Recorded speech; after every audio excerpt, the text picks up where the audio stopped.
ஹல்லேலூயா ஆமென் ஹல்லேலூயா ஹல்லேலூயா ஆமென் ஹல்லேலூயா.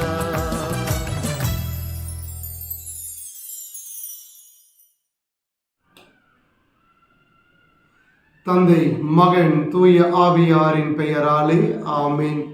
இயேசுவில் அன்புக்குரிய இறை மக்களே, மீண்டும் ஒருமுறை இந்த காலை வேளையிலே இறை வார்த்தை வழியாக உங்களை சந்திப்பதில் மகிழ்ச்சி அடைகிறேன்.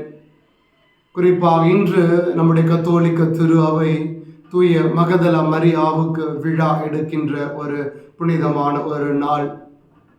தூய மகதல மரியாவுடைய வாழ்வை நாம் தியானிக்கிற பொழுது, குறிப்பாக இன்றைய நற்செய்தியிலே யோவான் எழுதிய நற்செய்தி அதிகாரம் 20 இறை வார்த்தைகள் 11 முதல் 18 வரை அந்த இயேசுவினுடைய கல்லறைக்கு முன்பாக ஆண்டவரை தேடுகின்ற ஒரு பெண்ணாக அங்கே காட்சிப்படுத்தப்படுகின்றார்.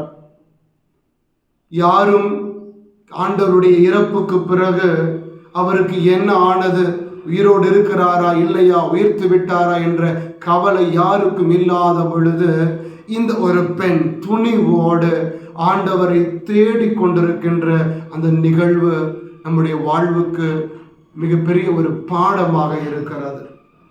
காரணம், மதலேன் மரியாளுடைய வாழ்க்கை என்பது ஒரு பாவ நிலையிலிருந்து புனித நிலைக்கான ஒரு திருப்பயணம். பாவத்தில் இருக்கிற யாரும் இறைவனுடைய இரக்கத்தின் அடைக்கலத்திற்கு வருகிற பொழுது ஆண்டவருடைய இரக்கத்தினால் நம்மை சூழ்ந்து பாதுகாத்து நம்மையும் தூய நிலைக்கு உயர்த்துவார் என்பது இவருடைய வாழ்க்கை ஒரு அடையாளமாக இருக்கிறது. காரணம், மதலேன் மரியாளுடைய வாழ்வை நாம் தியானிக்கிற பொழுது மதலேன் மரியாளை நாம் அடிக்கடி விவிலியத்தில் பார்க்கிற ஒரு இடம் என்பது ஆண்டவருடைய பாதம் மட்டும்தான்.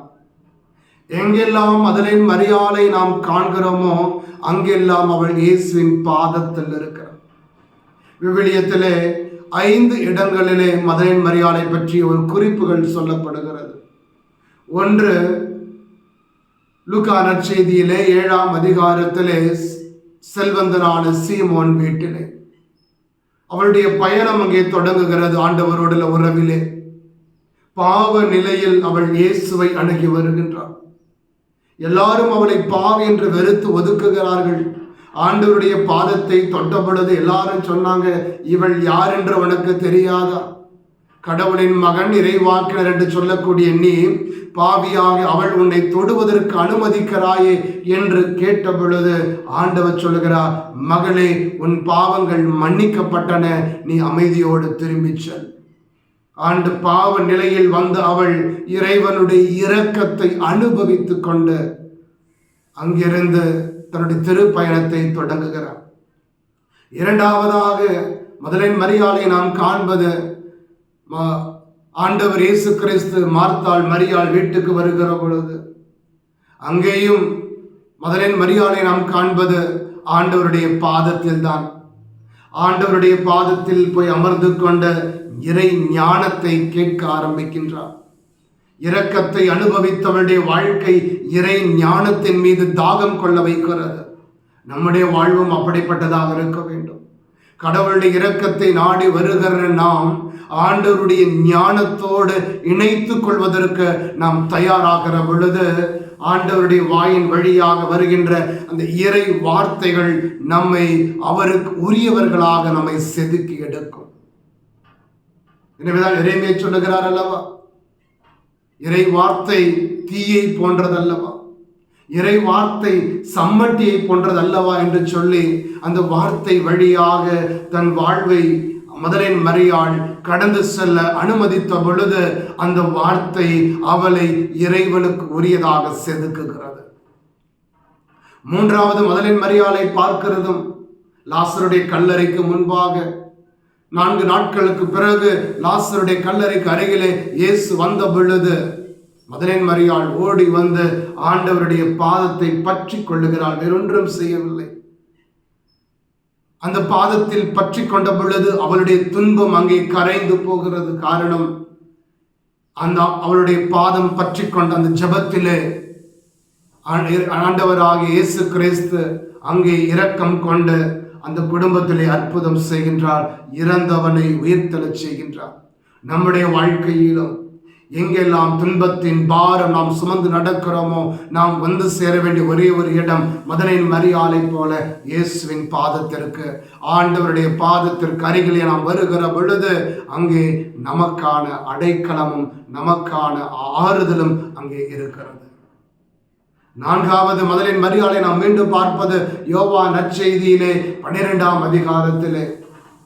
லாசரை உயிர்ப்பித்த பிறகு அந்த குடும்பம் முழுவதும் ஒன்றிணைந்து இறைவனுக்கு விருந்தளித்துக் கொண்டிருக்கிற வேளையிலே ஆண்டவர் அந்த விருந்தை சுவைத்துக் கொண்டிருக்கிற பொழுது மதலின் மரியாதை நாம் காண்பதும் இயேசுவின் பாதத்தில் நன்றி உள்ளம் கொண்டவளாக, பெற்றுக்கொண்ட நன்மைகளுக்கெல்லாம் நன்றி சொல்லிக் கொண்ட ஆண்டவருடைய பாதத்தை நறுமண தைலத்தால் பூசிக்கொண்டு தன்னை ஒரு பிரமாணிக்கும் உள்ள ஒரு சீடத்தியாக அங்கே அர்ப்பணிக்கின்ற மதலையின் மரியாள். இன்று நம்முடைய வாழ்வும் ஆண்டவருடைய பாதத்திற்கு வந்து ஒரு விசுவாசம் உள்ள பிரமாணிக்கம் உள்ள சீடர்களாக மாற நன்றி உள்ளம் கொண்ட மக்களாக ஆண்டவருடைய பாதத்திற்கு வர வேண்டும். இவ்வாறு தன்னுடைய திருப்பயணத்தை தொடங்குகிறவள் அவளுடைய பயணத்தை முடிக்கிறது ஆண்டவருடைய கல்லறைக்கு முன்பாக. ஐயா, என்னுடைய ஆண்டவரை யார் எடுத்துக்கொண்டு போனார்கள், அவர்கள் எனக்கு திருப்பி தாரும் என்று ஆண்டவர் மீது கொண்டுள்ள தாகத்தினால் தூண்டப்பட்டவராக அங்கே நிற்கிற பொழுது ஆண்டவர் அவளுக்கு முதலாக தன்னை வெளிப்படுத்துகிறார் தன்னுடைய உயிர்ப்புக்கு பிறகு. எனவேதான் திருச்சபை சொல்லுகிறது, திருத்தூதர்களுக்கெல்லாம் திருத்தூதராக அவள் இருக்கிறாள் என்ற காரணம், அவள் தான் இந்த உலகத்திற்கு இயேசுவினுடைய உயிர்ப்பின் செய்தியை முதலாக வெளிப்படுத்தி கொடுத்தவள். எனவே இந்த மதலின் மரியாளுக்கு அருகில் வருகிற பொழுது அவளிடமிருந்து நாம் கற்றுக்கொள்ள வேண்டிய ஒரு பாடம், இயேசுவின் பாதத்திற்கு வருகிறவன் ஒரு நாளும் புறக்கணிக்கப்படுவதில்லை.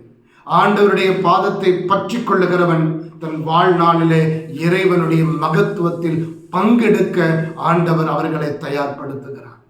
எனவே தூய மதலின் மரியாளை போல நாமும் ஆண்டவருடைய பாதத்தை பற்றி கொண்டு ஆண்டவருடைய உயிர்ப்பின் மகத்துவத்தில் நாமும் பங்கெடுத்து வாழ்வதற்கான அருள் வேண்டி ஜெபிப்போம். அன்பு தந்தையே இறைவா, தூய மதலின் மரியாளை போல நாங்களும் பாவிகள் தான். ஆனால் பாவ நிலையிலிருந்து அவளை தூய நிலைக்கு உயர்த்தினீரே. அவள் அனுபவித்த அந்த திருப்பயணத்தை நாங்களும் அனுபவிக்க எங்களுக்கு அருள் தாரும். எங்கள் தாயே தேவன்னையே, பாவிகளான எங்களுக்காக வேண்டிக் கொள்ளும். ஆமேன். Alleluia, Alleluia.